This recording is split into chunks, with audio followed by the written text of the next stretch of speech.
Grupo 4.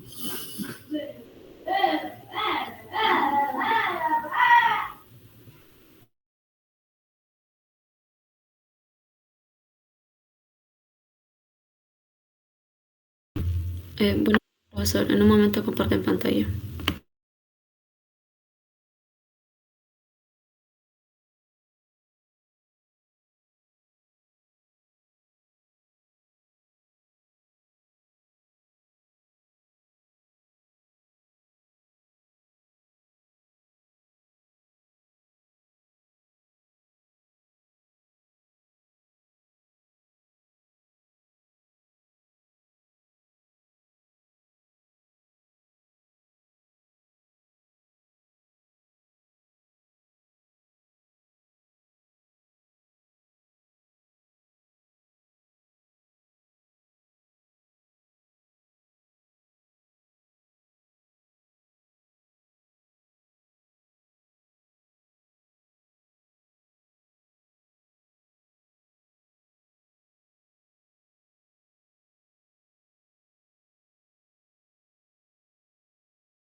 Buenos días, profesor y compañeros en todos. Nuestro grupo va a presentar la exposición de cantidad de movimiento. Siguiente, por favor. Los integrantes somos mi persona, Briceño Morales, Karen Cristel, García Rojas, Saskia Nayeli, Guamán Alberca, Eduardo Jesús, Sedelmayer Peralta, Pamela Esperanza y Aguado Chumpitas, José Carlos. Nuestro índice es el siguiente y empezaremos con el primer punto, que es cantidad de movimiento. Bien, buenos días. Primero, ¿qué es la cantidad de movimiento? Al igual que la conservación de la energía, la cantidad de movimiento, también llamada momentum o momento lineal, es una propiedad que se conserva en los sistemas físicos. Esto significa que en una interacción, como en un choque de autos, como se muestra en la imagen, la cantidad de movimiento total antes y después debe mantenerse constante. Hasta ahora, pues, hemos estudiado el movimiento de un solo objeto o de una partícula, pero en la realidad en muchas situaciones involucran sistemas con múltiples cuerpos, como los automóviles en un accidente. Para describir estos sistemas se usa la cantidad de movimiento total, considerado por las leyes de Newton, que también aplican a objetos extensos, como bloques o aviones. En estos casos se utiliza el concepto de centro de masa, el cual se mueve como si toda la masa estuviera concentrada en un solo punto. Siguiente diapositiva, por favor. Bien, la segunda ley de Newton nos dice que la fuerza cambia el movimiento de los cuerpos y se puede expresar en términos de masa y volumen, como se muestra en la ecuación. La cantidad de movimiento es una magnitud vectorial y, como ya dije, pues significa que tiene dirección y sentido. Siguiente diapositiva, por favor.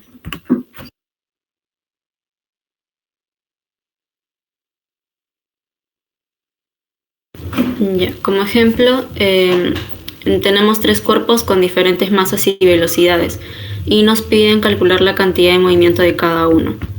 Nos dan los datos y aplicamos la fórmula de la cantidad de movimiento basada en masa y velocidad.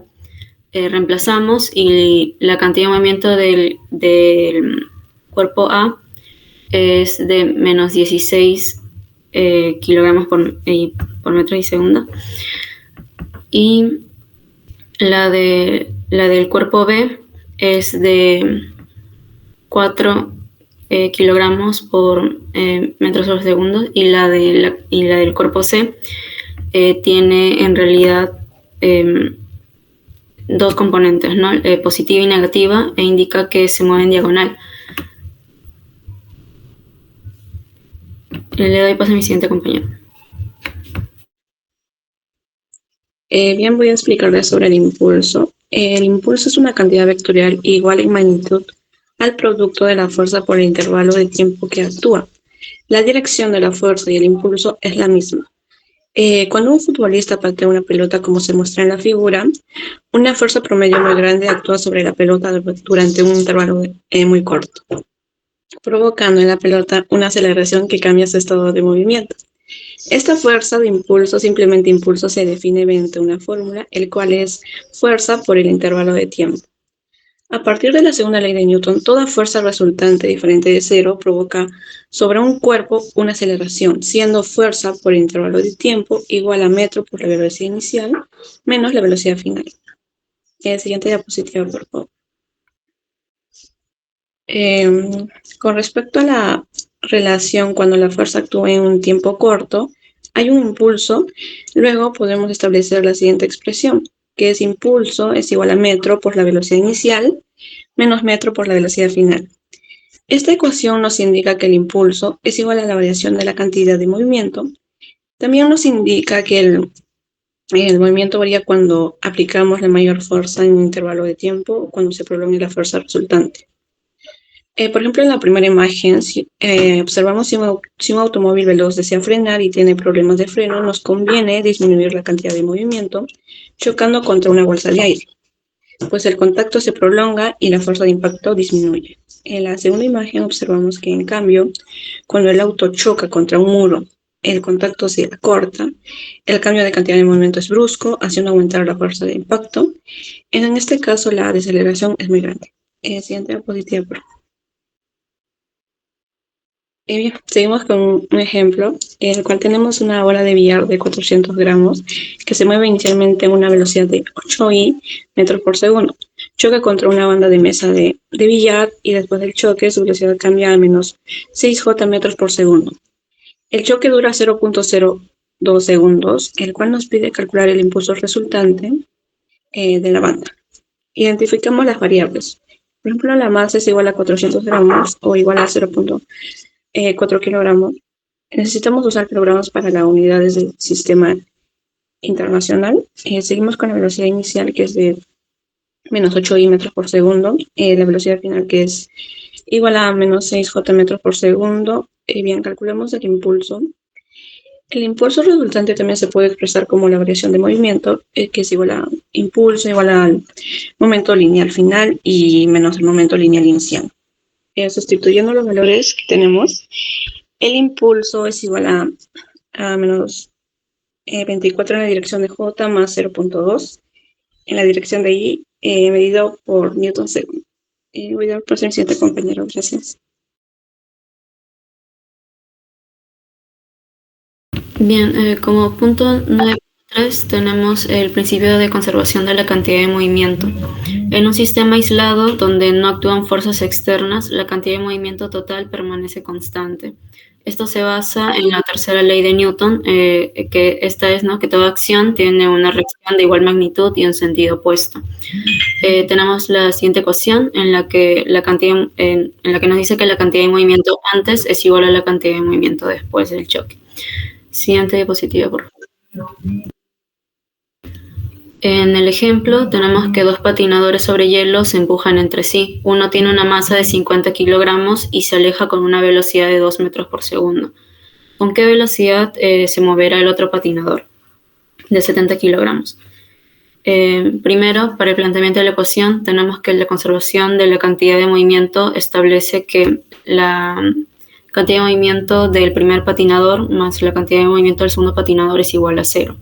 Recopilamos los datos en la que la masa 1 es 50 kilogramos, la velocidad 1 es 2 metros por segundo, la masa 2 es de 70 kilogramos y la velocidad 2 es la que nos piden ayer. Siguiente, por favor. Bien, sustituimos los datos y nos da que la velocidad 2 es de menos 0.43 metros por segundo. Esto quiere decir que el segundo patinador se moverá en sentido opuesto con una velocidad de 1.43 metros por segundo. Le paso a mi siguiente compañero.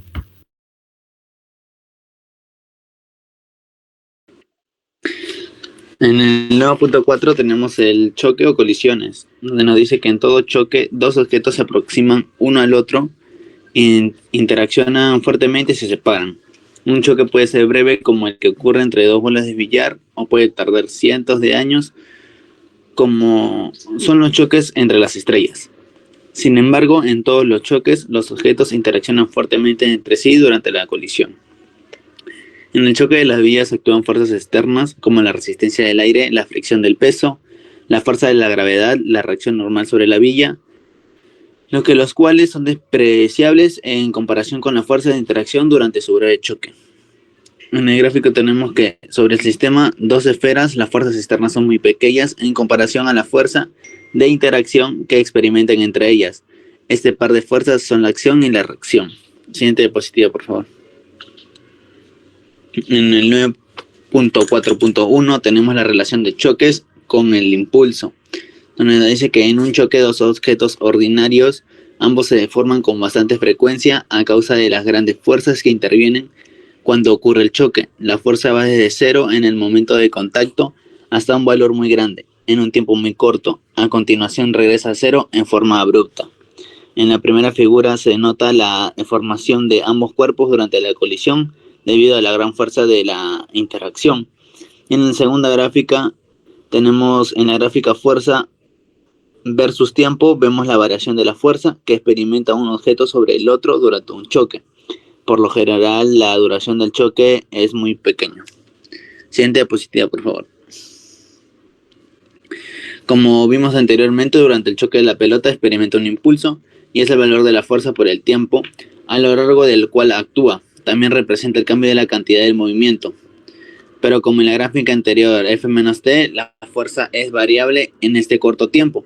A menudo es suficiente aproximar esta fuerza variable mediante una fuerza promedio que actúa durante un tiempo, tal cual como indica la gráfica equivalente a la anterior. Luego se puede concluir que el área sombreada representa el impulso que recibe y es igual al cambio de la cantidad del movimiento. Tenemos de fórmula que la área va a ser igual al impulso que recibe o igual a la variación de la cantidad de movimiento del cuerpo o sistema aislado. Siguiente diapositiva, por favor. Tenemos la clasificación de choque según su energía, donde tenemos al choque elástico, que nos dice que es un choque. De este tipo la energía mecánica se conserva, de modo que no se pierda ni se gana energía mecánica en el choque. En la primera figura tenemos que antes del choque del bloque tiene una energía cinética, en cambio en la otra, después del choque, el bloque mantiene la misma energía cinética. En la B tenemos el choque inelástico, que este es en un choque de este tipo la energía mecánica no se conserva, de modo que la energía cinética final es menor que la energía cinética inicial. Y en la C tenemos el choque plástico o choque totalmente inelástico. En un choque de este tipo la energía mecánica inicial es mayor que la energía mecánica final. Un ejemplo de este choque es cuando cae un trozo de plastilina sobre un taco de madera o cuando una bala se incrusta en la madera. Los cuerpos se pegan y se mueven como uno solo después del choque. Siguiente diapositiva, por favor. Tenemos el coeficiente de restitución. Es un parámetro para determinar el tipo de choque y su valor está comprendido entre los valores de 0 y los valores de 1. Donde el coeficiente de restitución va a ser mayor a 0 y va a ser menor o igual a 1. El coeficiente de restitución es adimensional, su valor se obtiene como el cociente entre el impulso recuperador y el impulso deformador, También se puede calcular utilizando la siguiente relación: la rapidez relativa del alejamiento sobre la rapidez relativa del acercamiento. Siguiente diapositiva, por favor. Tenemos las clases de los choques según la dirección del movimiento. En la primera imagen podemos ver que en ese tipo de choque los cuerpos se mueven en la línea de acción de las fuerzas de acción y reacción. También se va a llamar choque central. Después del choque, estos cuerpos no rotan, solo se trasladan cuando dos vías chocan o cuando una pelota cae verticalmente.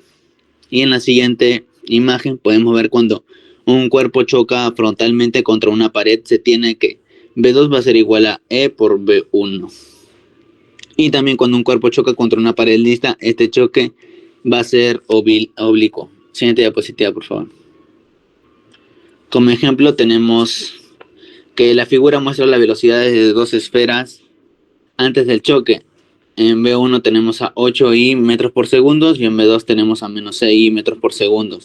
Nos va a pedir determinar el coeficiente de restitución si después del choque de las velocidades son 2i metros por segundo y 3i metros por segundo respectivamente.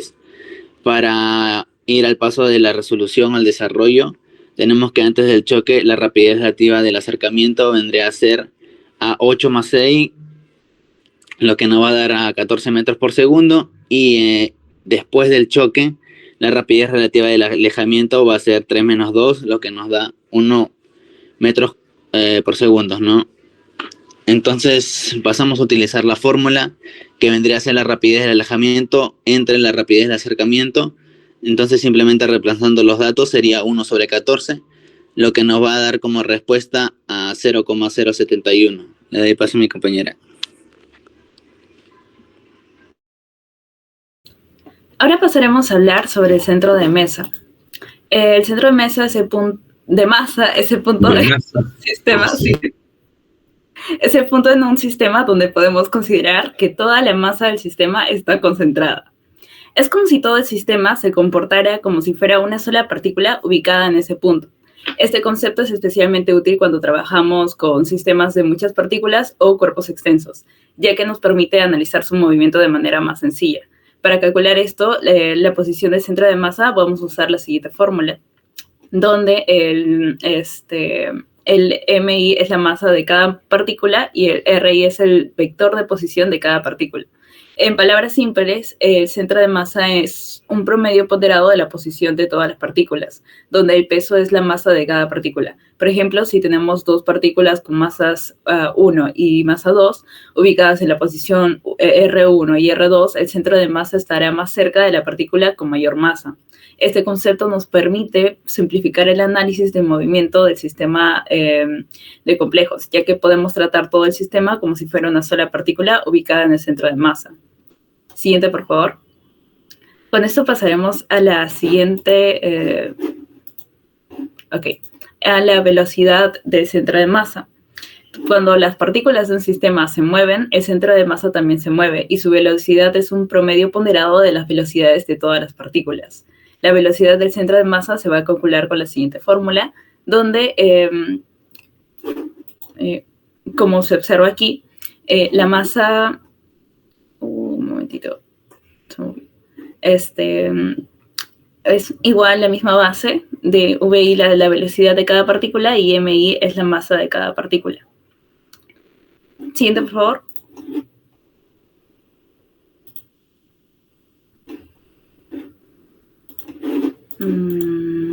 Ya. Otra forma de obtener la velocidad del centro de masa es derivando la posición del centro de masa respecto al tiempo, como se observa en la siguiente imagen, en la siguiente fórmula. Esto significa que si conocemos cómo cambia la posición del centro de masa con el tiempo, podemos calcular su velocidad. Y importante que podemos recalcar es que cuando dos cuerpos están unidos por una varilla de masa despreciable, el centro de masa se puede determinar usando la relación de M1 por D1 igual a M2 por D2, donde M1 y M2 son las masas de los dos cuerpos y D1 y D2 son las distancias de cada cuerpo al centro de masa. Esta relación nos dice que el centro de masa estará más cerca del cuerpo con mayor masa. Por ejemplo, si un cuerpo tiene el doble de masa que el otro, estará a la mitad de la distancia del centro de masa en comparación con el cuerpo más ligero. Siguiente, por favor. Ahora veremos un ejemplo. En este ejemplo nos dice que dos patinadores, Ana y Luis, están en reposo sobre una pista de hielo sin fricción. Ana tiene una masa de 50 kilogramos y Luis tiene una masa de 70 kilogramos. Ana empuja a Luis y como resultado, Ana se mueve hacia la izquierda con una velocidad de 4 metros por segundo, mientras que Luis se mueve hacia la derecha con una velocidad de 3 metros por segundo. Nos pide cuál es la velocidad del centro de masa del sistema de Ana y Luis después del empuje. Vamos a aplicar la fórmula que ya observamos anteriormente y reemplazamos los datos que nos están en el mencionado, donde la masa de Ana es de 50, la velocidad será de menos 4 metros por segundo, ya que al ir hacia la izquierda será negativo, la masa de Luis será de 70 y su velocidad de 3 positivo debido a que va hacia la derecha. Eso vamos a reemplazarlo en la fórmula y nos va a dar de menos 200 kilogramos por metro por segundo más 210 kilogramos entre 120. Esto nos dará a 10 kilogramos entre 120 igual a 0.083 metros por segundo. Esto nos dice que el centro de masa del sistema se mueve hacia la derecha con una velocidad de 0.083 metros por segundo. Eso significa que Ana y Luis se mueven en direcciones opuestas. El centro de masa del sistema sigue moviéndose lentamente hacia la derecha debido a la mayor masa de Luis. Pasamos con el siguiente punto. Siguiente, por favor. Que es la fuerza externa y movimiento del centro de masa.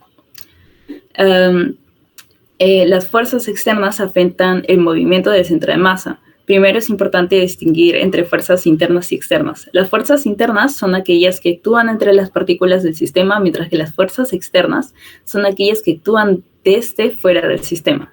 Un principio clave es que las fuerzas internas no afectan el movimiento del centro de masa. Solo las fuerzas externas pueden cambiar la velocidad del centro de masa. Esto se va a expresar matemáticamente con la siguiente fórmula, que es la suma de fuerzas externas igual a la masa total del sistema por la aceleración del centro de masa.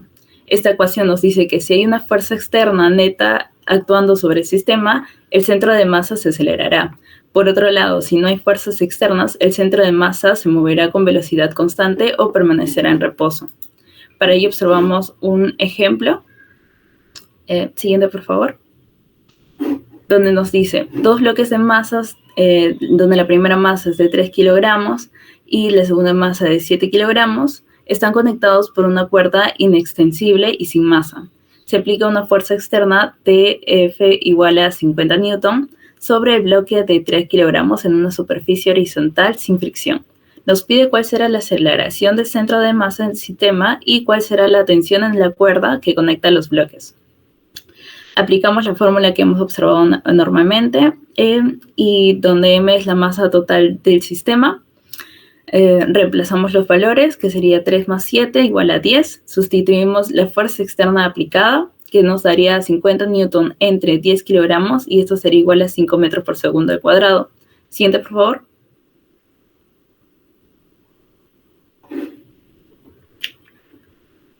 Cada bloque va a experimentar la misma aceleración de 5 metros por segundo al cuadrado porque están conectados por la cuerda. Para el bloque de 7 kilogramos de la segunda masa que mencionamos, la única fuerza que lo acelera es la tensión T, por lo que aplicamos la segunda ley de Newton, que T va a ser igual a la segunda masa por la aceleración. Sustituimos los valores, sería 7 kilogramos por 5 metros por segundo al cuadrado, y eso nos daría 35 newton.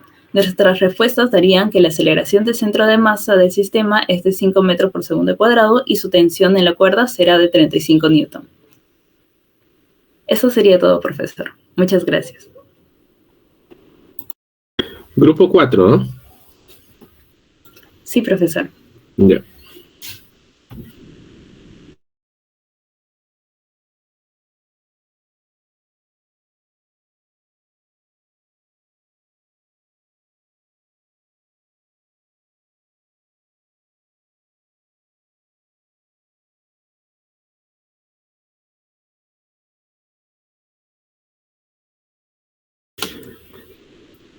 Falta el grupo 5.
A ver, ¿qué pasó con el grupo 5?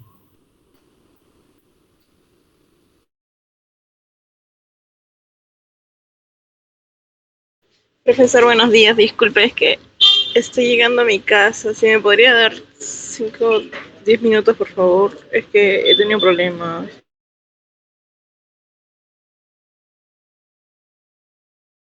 Ok, 10 minutos. Gracias.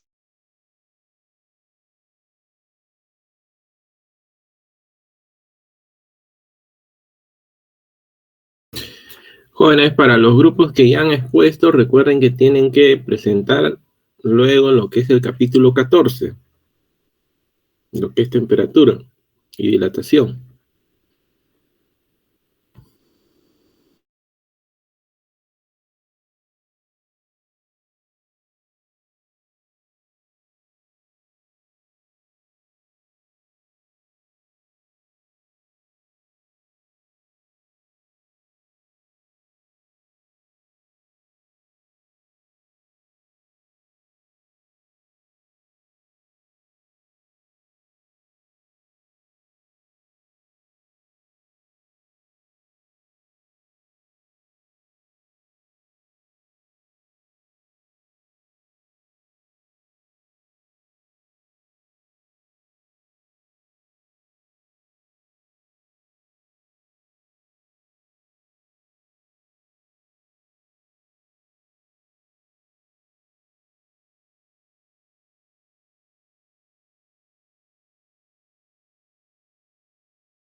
Profesor, para poder exponer mi grupo, ya estoy.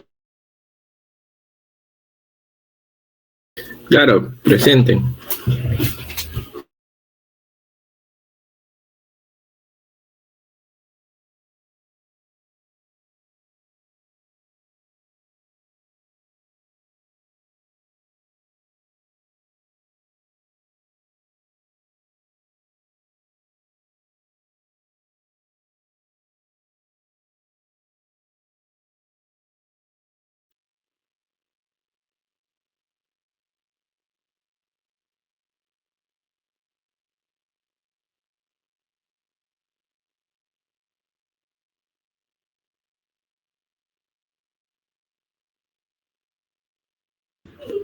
Buenos días, profesor. Hoy vamos a hablar sobre el tema de la cantidad de movimiento. Acá tenemos su índice. Siguiente. Ahora vamos a ver el primer punto, cual tiene el nombre del título, que es la cantidad de movimiento. Siguiente. Es una cantidad vectorial y este vector tiene la misma dirección que la velocidad del cuerpo. Newton hizo notar que se puede aplicar una fórmula general de la segunda ley. Haciendo memoria, la segunda ley nos describe cómo las fuerzas cambian el movimiento de los cuerpos. Entonces, Newton dijo, hay una fórmula general que se puede expresar en términos de velocidad y masa. Como se puede observar en el lado derecho, P es igual a M por U.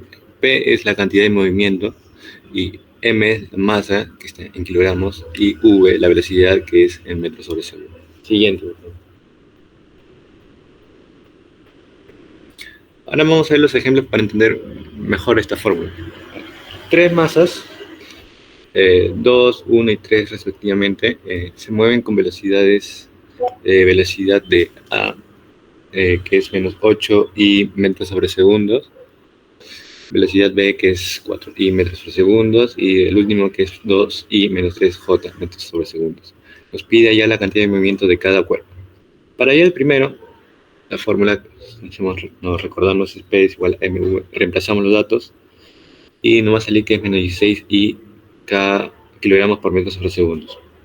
Como decía, es horizontal y si es negativo está yendo a la izquierda. Ahora para el segundo, también reemplazamos los datos y nos va a salir que es 4J kilogramos por metro sobre segundo. Esto nos indica que va horizontalmente y como es positivo, está subiendo. Y por último tenemos la masa C, cual, haciendo todos los cálculos otra vez, nos va a salir que 6I menos 9J kilogramos por metro sobre segundos. El cual está, como la I es positivo, está yéndose para la derecha, y J como es negativo está cayendo. Siguiente, por favor. En el ejemplo 2, tenemos una figura que muestra un sistema de masas. El primero es 3 kilogramos, el segundo es 2 kilogramos y el tercero es 4 kilogramos. Y cuyas velocidades son la primera velocidad es de menos 2 i metros sobre segundo, el segundo es menos 3J y el tercero es menos 3 i más 2J metros sobre segundo. Nos pide hallar la cantidad de movimiento del sistema mostrado. Cuando nos pide la cantidad del sistema, nos quiere decir que es la suma de cada cantidad de movimiento que nos proporciona el problema. O sea, P1 más P2 más P2. Reemplazamos con las fórmulas, reemplazamos con los datos, y nos va a salir que la cantidad de movimiento del sistema es de menos 18i más 2j metros sobre segundo. Nos dan el dato también que la dirección de esta cantidad vectorial nos da la idea en qué dirección se mueve el sistema, siguiendo la parte superior a la izquierda. Siguiente, por favor. Para el ejemplo 3, una pelota de golf de 2000 gramos de masa se encuentra inicialmente en reposo y al ser golpeada frontalmente con una fuerza de 800 Newton, sale disparada. Nos pide ya la cantidad de movimiento de la pelota después del golpe si el impacto duró 0,02 segundos. Okay. Si es después del golpe, sería entonces la cantidad de movimiento final, ya que la inicial es cuando está en reposo. Entonces, ya tenemos la velocidad final, la masa, falta ya la velocidad final. ¿Cómo hallamos la velocidad final? Vamos al segundo punto, en el cual vamos a hacer un pequeño concepto de impulso, que más adelante mi compañero se va a explayar, pero podemos decir que el impulso es la variación de la cantidad de movimiento. O sea, podemos decir que el impulso es igual a la cantidad de movimiento final menos la cantidad de movimiento inicial. Entonces reemplazamos los datos, pero estamos primero a cuánto vale el impulso. Entonces nos vamos al primer punto. Y el impulso también es igual a la fuerza por la variación del tiempo. Y si el impacto duró 0,02 segundos, reemplazamos los datos, también nos da que la fuerza es 800 I newtons. Entonces el impulso es 16 I newtons sobre segundo. Ahora que ya tenemos el impulso, reemplazamos en el segundo punto y nos va a salir que la velocidad final es 80 I metros sobre segundos. Ahora ya podemos reemplazar en el tercero, en el cual es 200 sobre 1000, ya que 2000 está en gramos, tenemos que pasarlo a kilogramos, y lo multiplicamos por 80, en el cual la cantidad de movimiento final es 16 I kilogramos por metro sobre segundo. Siguiente, por favor. Ahora nos dice, en el último ejemplo, un astronauta que lleva en sus manos un objeto pequeño se encuentra en una región del espacio donde no existe ninguna atracción gravitatoria sobre el sistema. Astronauta objeto. En esta situación arroja el objeto aplicando un impulso de 60 I newtons sobre segundo. Nos pide hallar la cantidad de movimiento del objeto cuando comienza a moverse y la cantidad de movimiento del sistema antes y después de arrojar el objeto. Acá, para primero hallar cuando comienza a moverse, acá la relación va a ser el impulso es igual a masa por la velocidad inicial más velocidad final. O cuando está en reposo el objeto, la velocidad inicial va a ser 0. Entonces tenemos, y como el impulso va a ser 60 I, entonces tenemos que la cantidad de movimiento cuando comienza a moverse es 60 I kilogramos por metro sobre segundo. Ahí nos dice el dato que la cantidad de movimiento indica el instante cuando comienza el movimiento. Ahora, nos pide la cantidad de movimiento antes y después de arrojar el objeto. Por teoría, sabemos que si la fuerza extrema que actúa sobre el sistema es 0, entonces su cantidad de movimiento se mantiene constante en todo momento. La cantidad de movimiento antes de ser lanzado es igual a la cantidad de movimiento después de ser lanzado. Si estaba en reposo va a ser 0, entonces después del lanzado también va a ser 0, ya que, como vimos en el anterior punto, la cantidad de movimiento es 60, pero se anula porque también el astronauta tiene una cantidad de movimiento menos 60, por eso se anula. Entonces sería 0. Siguiente. Ahora le doy paso a mi siguiente compañero. Ya, yo voy a hablar acerca del impulso.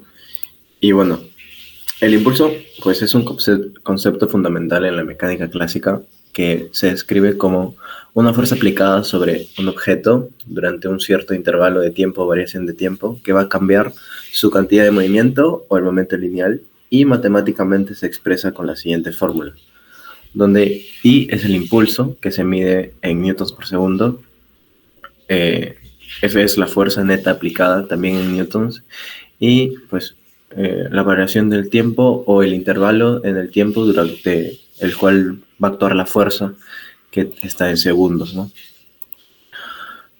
Para entenderlo mejor, pues la interpretación física sería que cuando tenemos que el impulso es positivo, va a significar que la velocidad del objeto va a aumentar en dirección a la fuerza que se está aplicando. Y cuando el impulso pues nos resulta negativo, eso implica que la velocidad del objeto va a disminuir o en sí va a cambiar su dirección pues contraria, ¿no? Que vemos en la vida real, pues los casos aplicados del impulso pues serían durante un choque, donde actúa el parachoques del auto, que estos se han diseñado para aumentar el tiempo del impacto y así reducir la fuerza que van a experimentar los ocupantes del vehículo. También pues los guantes de boxeo sabemos que son como acolchados y estos van a amortiguar el impacto, ya que van a distribuir la fuerza en un mayor intervalo de tiempo, y esto va a hacer que pues el impacto sea menos, ¿no? Además también los saltos y las caídas, pues al flexionar nuestras rodillas al aterrizar, vamos a sentir que se aumenta el tiempo de contacto con el suelo y esto va a reducir la fuerza del impacto. Ahora, con respecto a estas fórmulas, pues esto viene de la relación entre el impulso y la cantidad de movimiento, pues donde tenemos que esto de aquí es como la variación de la cantidad de movimiento o el momento lineal representado con P, y esto lo podemos descomponer pues a la masa por la variación de la velocidad sobre la variación del tiempo, y esto pues aplicándole la segunda ley de Newton en forma diferencial pues nos va a arrojar finalmente que el impulso va a ser igual al cambio de la cantidad del movimiento, esto de aquí, ¿no? Que pues al final nos va a dar que es como fuerza por la variación del tiempo nuevamente, eso es como demostrando la fórmula. Y ahora doy paso a mi siguiente compañero.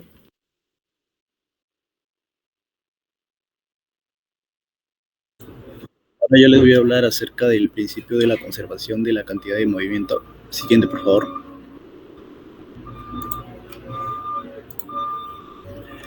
Cuando dos pelotas o dos partículas interactúan, se aplica la tercera ley de Newton. Esta interacción puede ocurrir por contacto, como el choque de dos bolas de billar, que se puede observar en la imagen. A la distancia. En un sistema aislado sin fuerzas externas, como lo son la fricción, entre otras, la cantidad de movimiento total se conserva. Un ejemplo, si dos bolas de billar chocan frontalmente en ausencia de fuerzas externas, las únicas fuerzas que actúan sobre las que se ejercen entre ellas. Aunque la cantidad de movimiento de cada bola cambia tras el choque, la suma total es de antes y después del impacto permanece constante. La cantidad de movimiento antes del choque es igual a la cantidad de movimiento después del choque. Y la segunda forma que podemos ver es la masa de sub 1 por la velocidad de sub 1 más la masa sub 2 por la velocidad sub 2 es igual a su masa por la velocidad sub 1 después del choque más la masa sub 2 por velocidad sub 2 del choque. Siguiente, por favor. La ecuación se basa en las leyes de Newton. Durante el choque de dos pelotas, las fuerzas entre ellas es constante en el tiempo, su variación de tiempo, ¿no? Aplicando la tercera ley de Newton, la fuerza que ejerce sobre la otra es igual a la opuesta. Fuerza 1, que es la acción, más fuerza 2, la reacción, es igual a 0, antes del choque. Luego lo multiplicamos por la duración del tiempo, que es la variación del tiempo.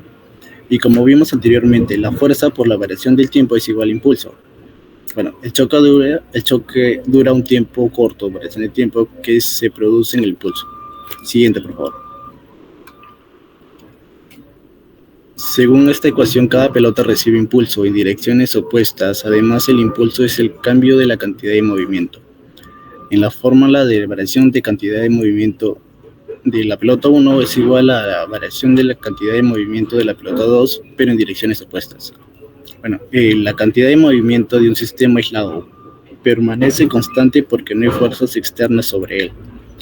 Si dentro de un auto alguien ejerce una fuerza sobre el tablero, esto no altera el movimiento del auto, porque es una fuerza interna. Sin embargo, si la fuerza es aplicada desde afuera, como cuando una persona, un estudiante, empuja un auto descompuesto, esto sí cambia su cantidad de movimiento, ya que es una fuerza externa. Bien, gracias.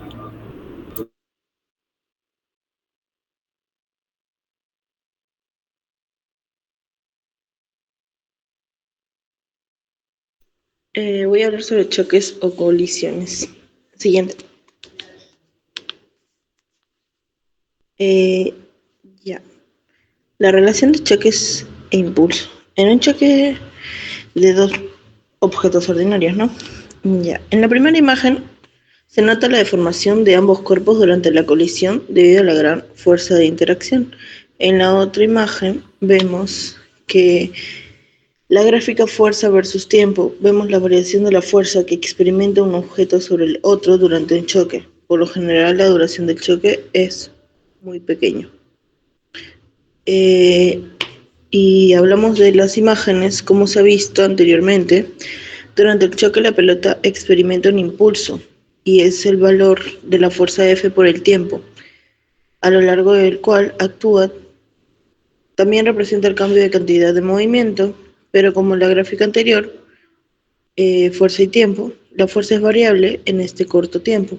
A menudo es suficiente aproximar esta fuerza variable mediante una fuerza promedio, que actúa durante un tiempo, tal como indica la gráfica, ¿no? Luego podemos concluir que el área sombreada como está en la imagen de abajo, representa el impulso que recibe y es igual al cambio de cantidad de movimiento. Siguiente. Ya acá voy a hablar sobre choque elástico para que M dé 1, ¿no? En un choque de este tipo de energía mecánica se conserva de modo que no se pierde ni se gana energía. En la primera imagen vemos antes del choque del bloque, tiene una energía cinética. Y en la segunda imagen, después del choque del bloque, mantiene la misma energía cinética. La cantidad de movimiento del sistema, la bola pared, se conserva. Un modelo que se aproxima a este tipo de choque se da entre dos canicas o dos bolas de billar. En un choque elástico, el coeficiente de restitución E es igual a 1. De ahí voy a hablar sobre el choque inelástico, 0 menor E menor que 1. En un choque de este tipo la energía mecánica no se conserva, de modo que la energía cinética final es menor a la energía cinética inicial. Cuando dos autos chocan, quedan parcialmente deformados. En esta colisión se libera energía calorífica. Parte de esta energía que se pierde es el trabajo para deformar los cuerpos.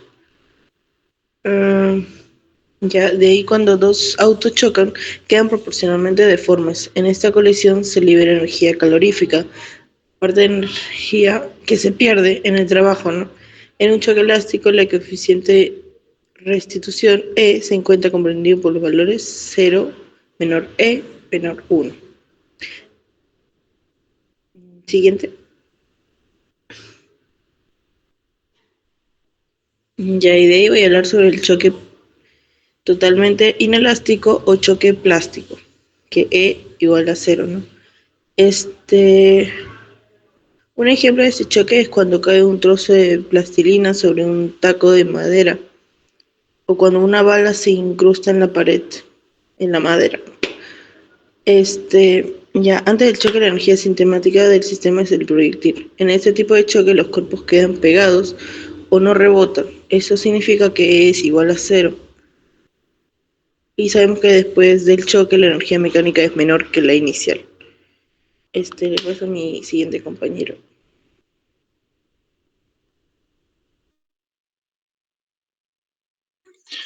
Buenos días, a mí me ha tocado hablar sobre el coeficiente de restricción. Es un parámetro para determinar el tipo de choque y su valor está comprendido entre los valores de 0 y 1. El coeficiente de restricción es adimensional y su valor se obtiene como el coeficiente entre el impulso recuperador e impulso deformador. Esta es su fórmula. Coeficiente de restricción es sobre impulso recuperador sobre deformador. Y otra forma de calcularlo es la rapidez relativa de alejamiento sobre la rapidez relativa de acercamiento. Pósalo, por favor. Clase de choque según la dirección de movimiento. En este tipo de choque los cuerpos se mueven en la línea de acción de las fuerzas de acción y reacción y también se llama choque central. Y después de estos choques, estos cuerpos no rotan, solo se trasladan cuando dos vías chocan o cuando una pelota cae verticalmente, como se puede ver en la imagen. Continúa, por favor. Y el otro es cuando un cuerpo choca frontalmente contra una pared, se tiene que la velocidad, como en la imagen se tiene que la velocidad 2 es igual a la fuerza de...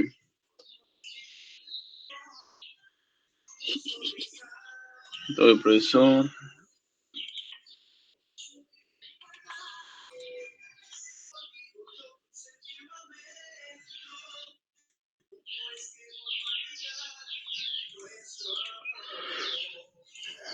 Ya es igual al coeficiente de restricción por la velocidad de la 1, de la bola de arriba.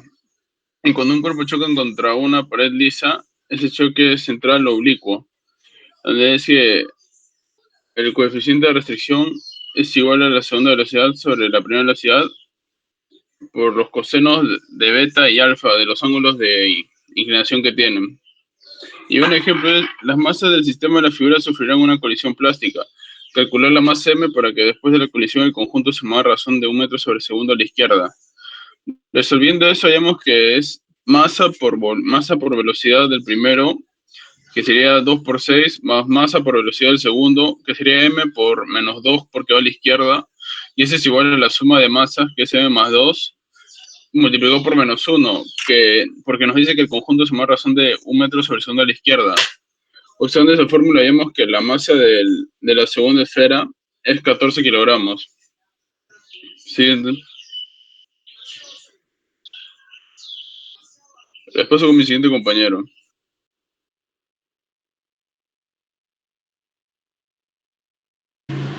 Ahora vamos a hablar sobre el centro de masas. Siguiente. Ya. Para entender este concepto, hemos estudiado como partículas, enfocándonos en la traslación y no en la rotación. El centro de masa es el punto del cuerpo que se mueve en la misma trayectoria que una partícula y donde actúa la fuerza neta.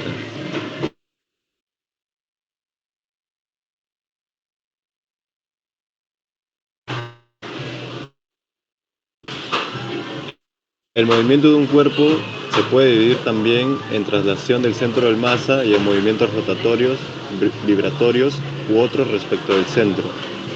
El centro de masa también tiene las coordenadas en un eje cartesiano de X y Y. Siguiente.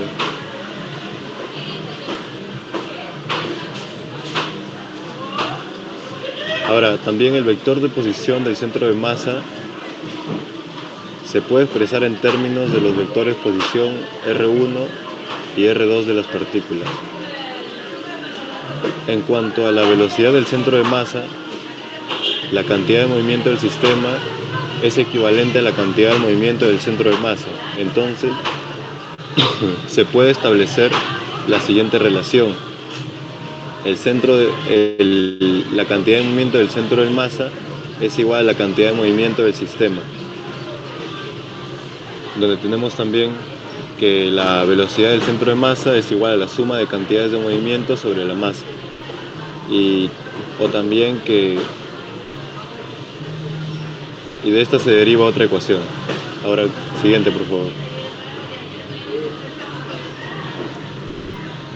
También podemos obtener esta ecuación desde la posición del centro de masa, ya que la velocidad es su derivada respecto al tiempo. Aquí se expresa en esa ecuación, donde operando al final llegamos a la misma de hace rato. La cantidad de movimiento se conserva si la fuerza externa neta es cero. De lo contrario, cambia junto con la velocidad del centro de masa. Y la aceleración es la el diferencial de velocidad sobre el diferencial de tiempo. Entonces el centro de masa y tenemos que es igual a la suma de las masas por las aceleraciones. Ahora, según esta ecuación, la masa 1 por la aceleración es la fuerza resultante sobre la partícula, y esta es igual a la fuerza resultante sobre el sistema. En algunas fuerzas, también algunas de las fuerzas pueden ser internas y otras externas. Por la tercera ley de Newton, todas las fuerzas internas se cancelan por pares, donde tenemos que la sumatoria de fuerzas es igual a la suma de fuerzas internas más suma de fuerzas externas. Siguiente.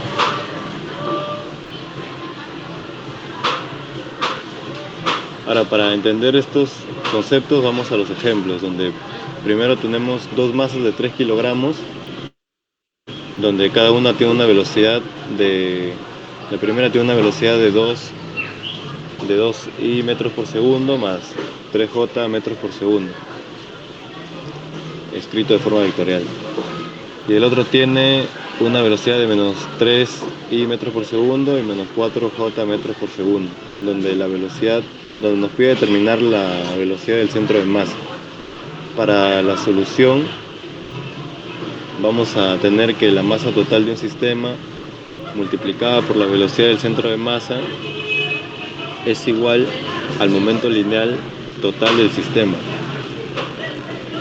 Entonces, utilizando esta ecuación, tenemos que la m o la masa del sistema con v, la velocidad del centro de masa,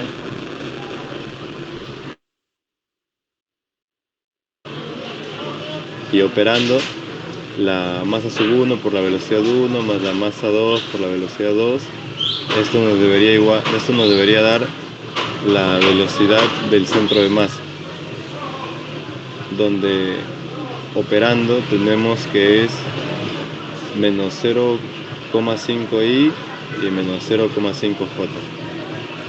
Siguiente, por favor.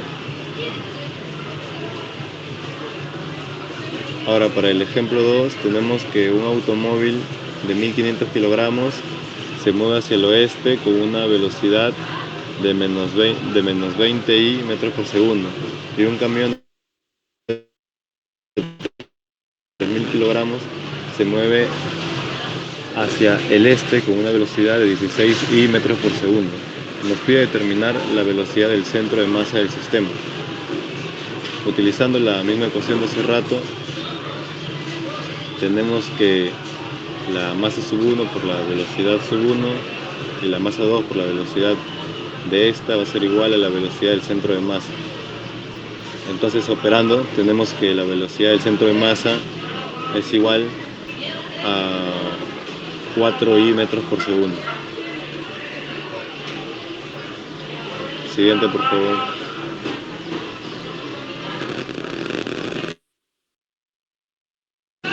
Y eso es todo.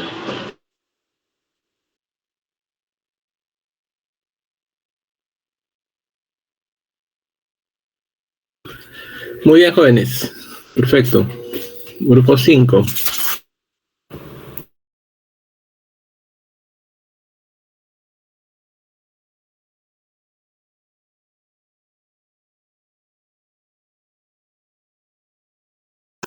Jóvenes, recordarles que he subido la segunda parte del libro, donde el capítulo 14, que estuve indicando ayer, que es temperatura y dilatación, es el tema para la siguiente exposición. El día lunes ya estaremos también indicando cuáles son más o menos los ejercicios que van a venir para lo que es el examen final. Recuerden que ya la siguiente semana finalizamos el curso. Y la fecha tentativa probablemente sea, o bueno, el día, sea el día jueves o viernes, ¿no? Como la vez pasada. Eso ya lo coordinamos la siguiente semana. Coordinando entre ustedes también qué día sería el más apropiado, si fuese un jueves o un viernes. ¿Ok? Listo, jóvenes. Ahí nos quedamos por hoy. Seguimos el lunes. Yes. Hasta luego, profesor. Hasta luego, profesor.